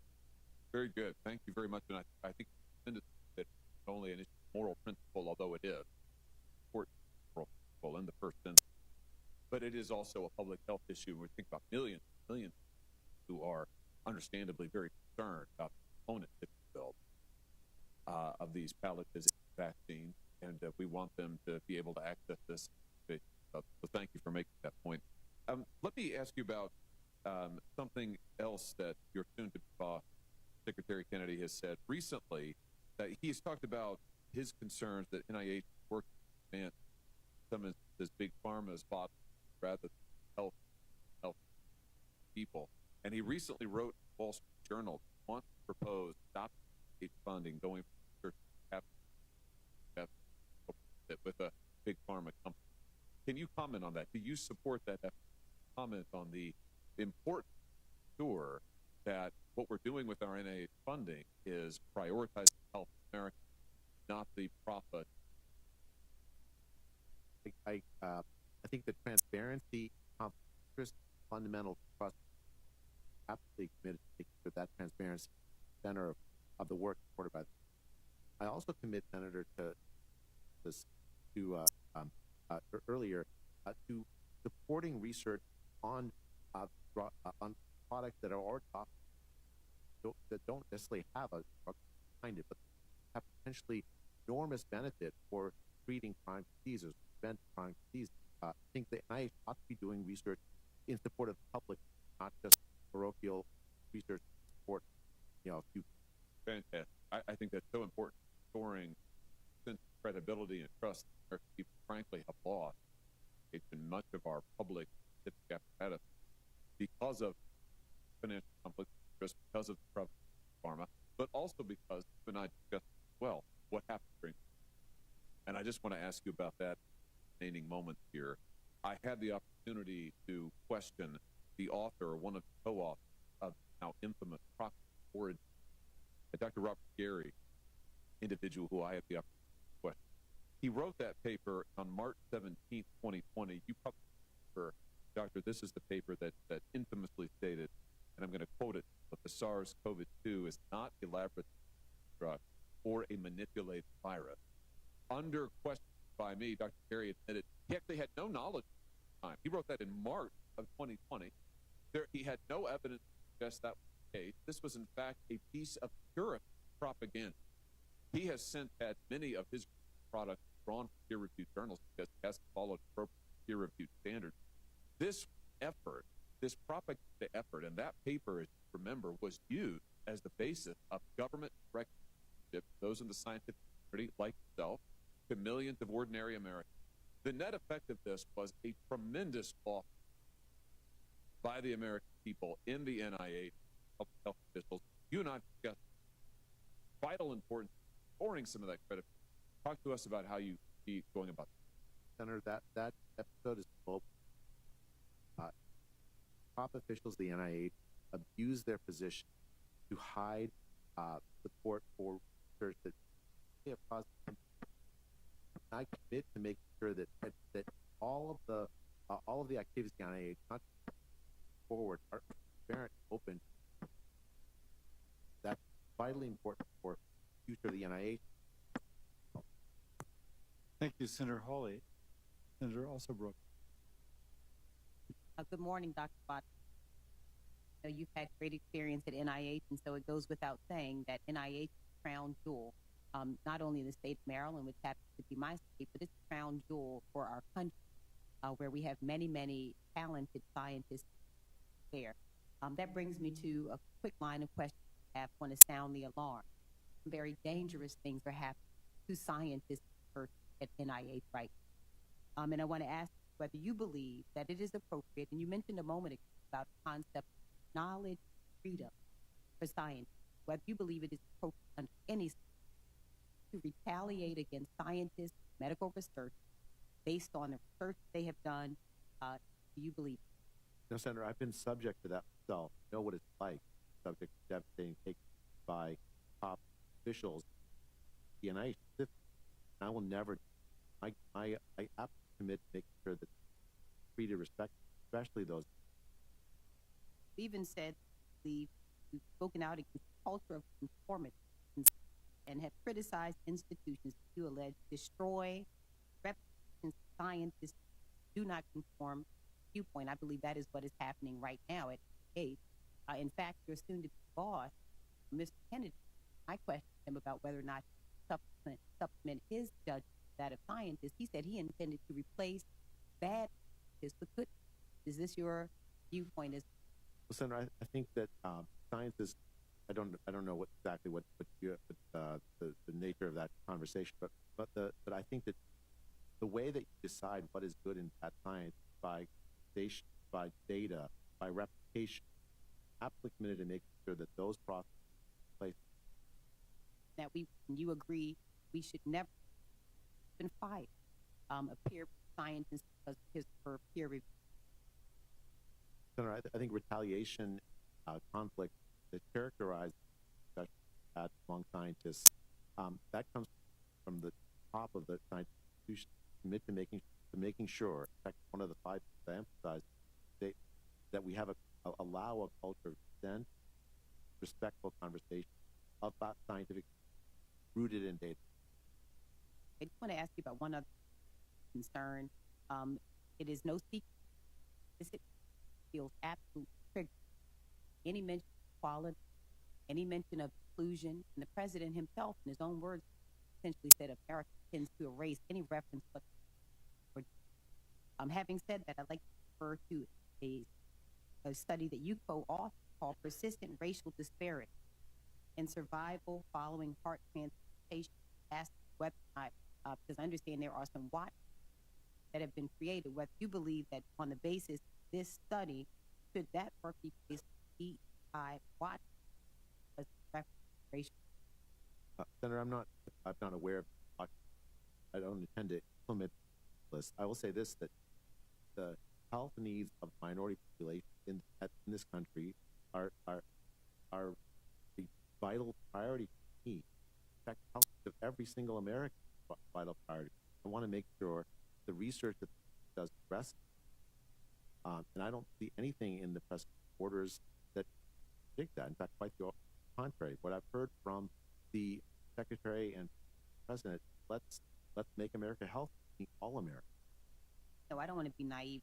Did mention is absolutely triggered by any mention equality, inclusion, or any reference to race, gender. And so the center that you co-direct, Center for Advancing Socio-Demographic Economic Study of Alzheimer's and Related Dementia, mentions that your mission is to diversify the set of researchers who are working in the field. I want to know whether it's not based on that, and that also mentions mentoring diverse scholars. I think that's great, to gender, and to people with different backgrounds. And so whether you believe that this project, which received by the $872 million in tax dollars, $800 million in taxpayers. No, that's That's right. Yeah. It's less, but yeah. Well, was this radical and wasteful use of government spending doing this? Senator, I'm proud of that project. Yeah. Senator, first, I'm proud of that project because it addresses also. And say further that the idea that diverse scientists, I think what that means is scientists with diverse ideas about scientific topics. I think fundamentally what matters is, does a scientist have an idea that advances the scientific field they're in? Do they have an idea that ends up addressing the health of Americans? That's the thing. To me, that diverse set of ideas, their diverse set of ideas, people disagree with each other, is fundamental to science. I think free speech. That includes racial, right? Well, racial disparities are important to identify, but more important is to address the health needs of every American, or whether it's authorities. Thank you. That's very good sneaking that last comment in. You know what I'm saying? After the buzz. Senator Huston.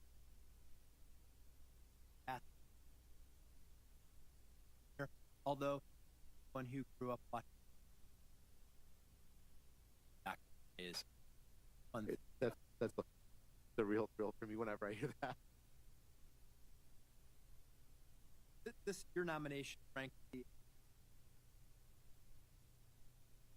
method, been courageous, often divergent views, back them up, encourage people to think differently about how we solve complex problems. That's what's be about. I want to talk briefly about something we talked about that we heard a lot of talk about in this century. The number one inflationary cost affecting American business, quality of life, health, and idea that think differently about how we address healthy living, our diet, improve quality of life, drive down costs, improve out, is something I think is sorely missing in the conversation about health. Thinking differently about it is critical to doing it. So just give some thought about your role, help advance that. So I really enjoyed our conversation at office about exactly this. The chronic takeover. It seems almost intractable. Decades had body weight go up, diabetes rates, chronic disease, and in a way that's the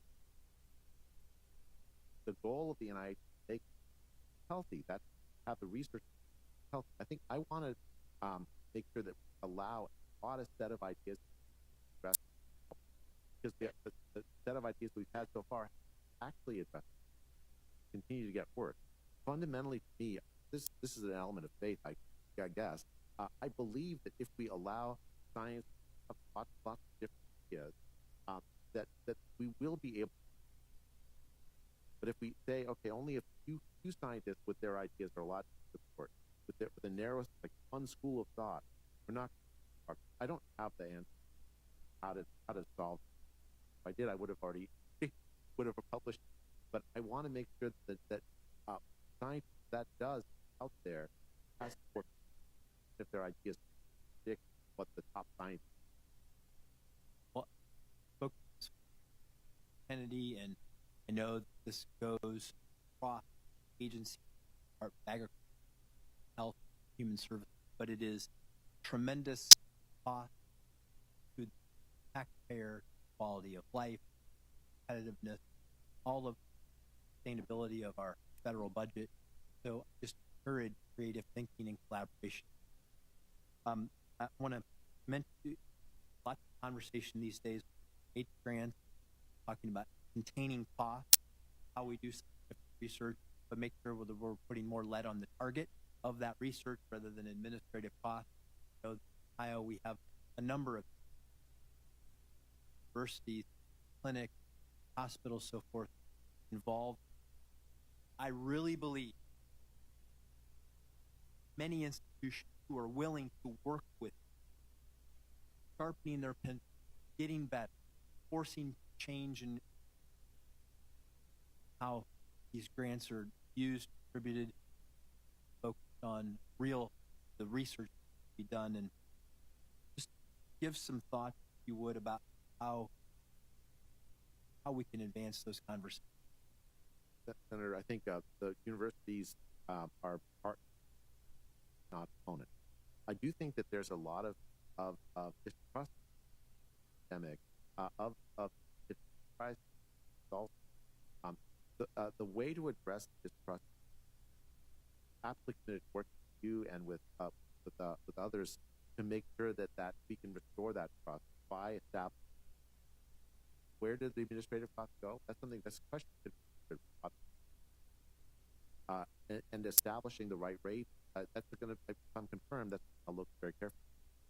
I want to make sure that every single dollar taxpayer and trust goes to address the research that will address the health. Thank you, Mr. Chairman. Thank you, Senator Husted. Now, Senator Mark. Doctor, I've been hearing across about actions taken that are slowing down research, Alzheimer's, stroke, cancer, and mental. One PhD researcher who was working on finding better treatment for depression to prevent suicide said hiring and funding freezes have, quote, stalled their and will stall the development of safe therapy for depression here.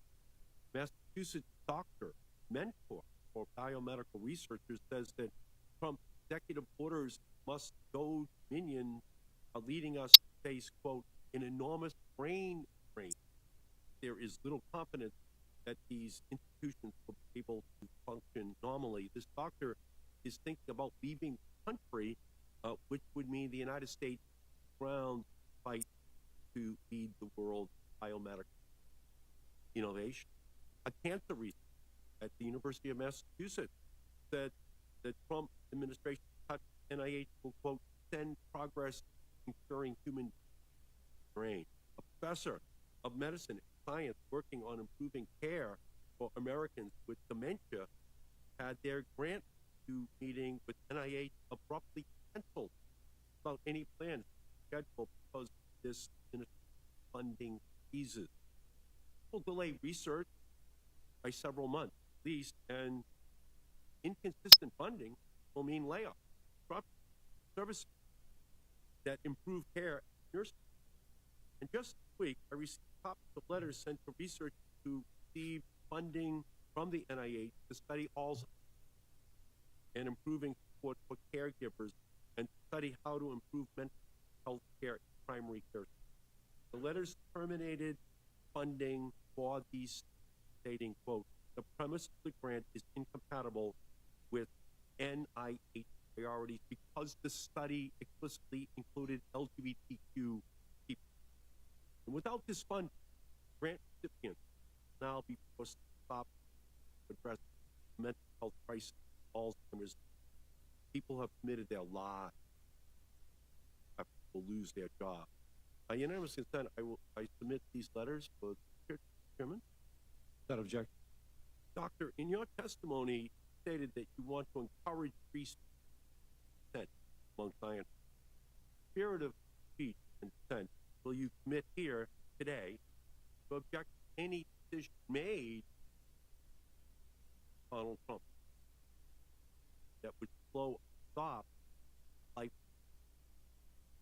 Senator, I not decisions the NIH up to now.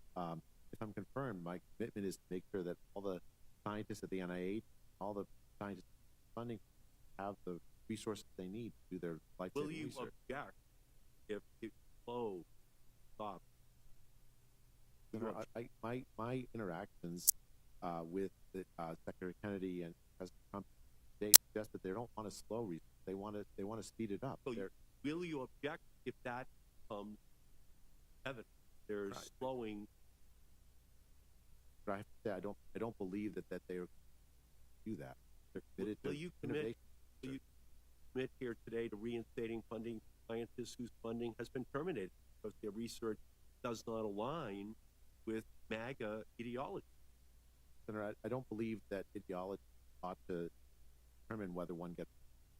I believe very fundamentally in why so funding research, mental health conditions of the LGBTQ community, that should not be a basis for canceling funding for research. Is that what you're saying? Senator, I'm not. I'd have to look. If I'm confirmed, I'll absolutely will go look the letters for the records. Go look, but if confirmed, I'll go look carefully into that. I want to make sure that the processes that the NIH has to identify on its face is absurd. They have mental health issues.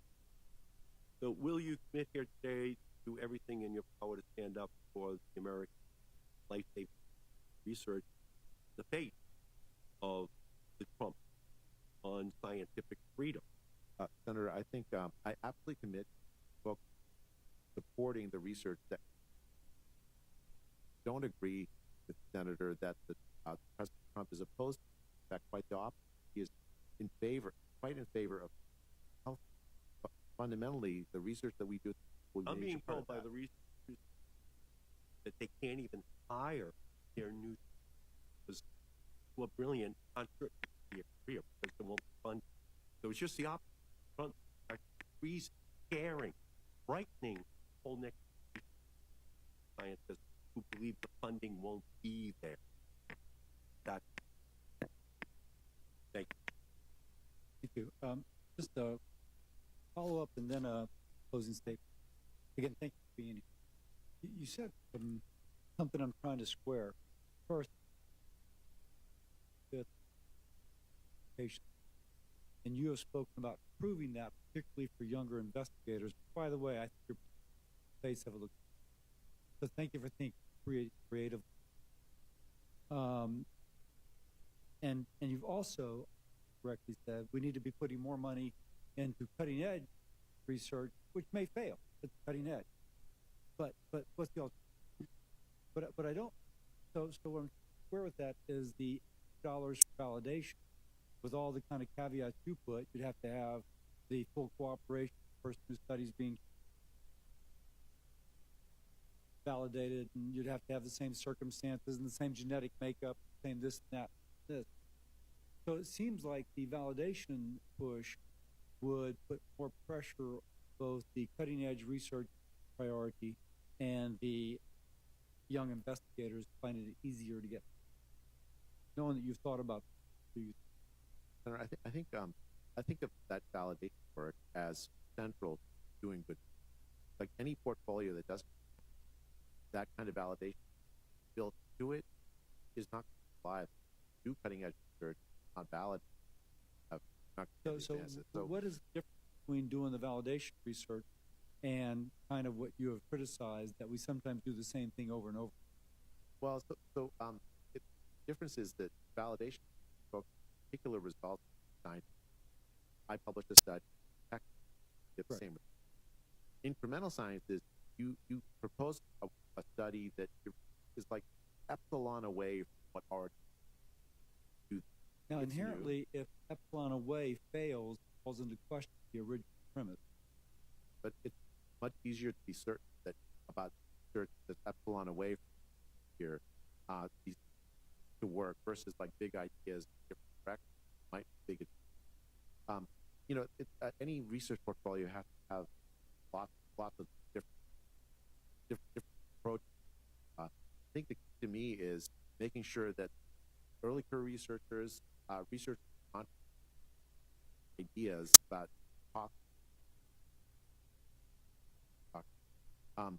those get support.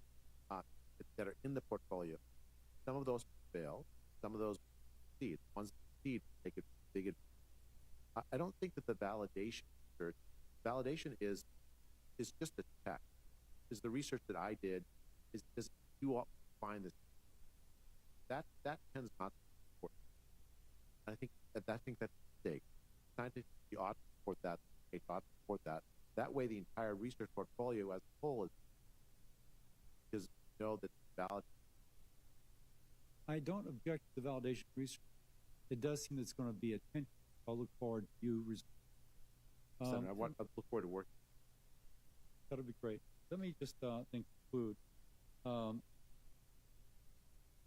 issue of autism is just one of those things we all think about.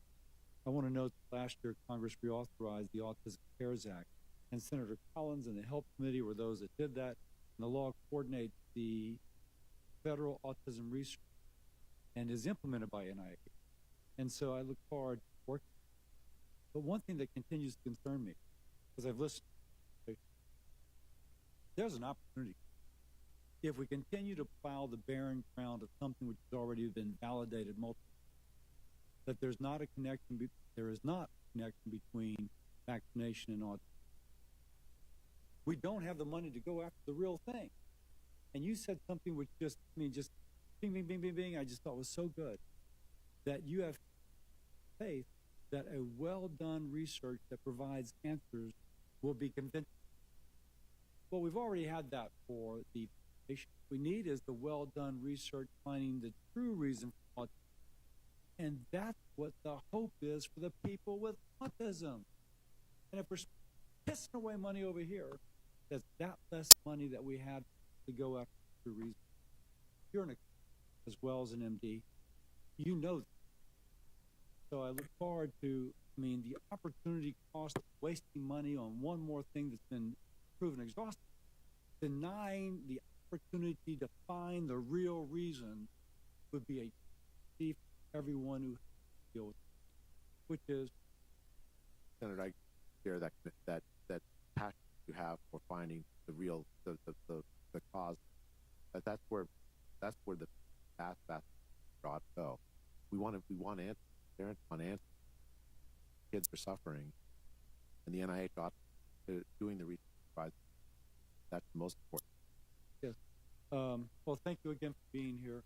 I admire your sons for being so well behaved. I'm sure the presence of their mother had some influence over that. This concludes our hearing. For any senators who wish to ask additional questions for the record will be due tomorrow at 5 p.m.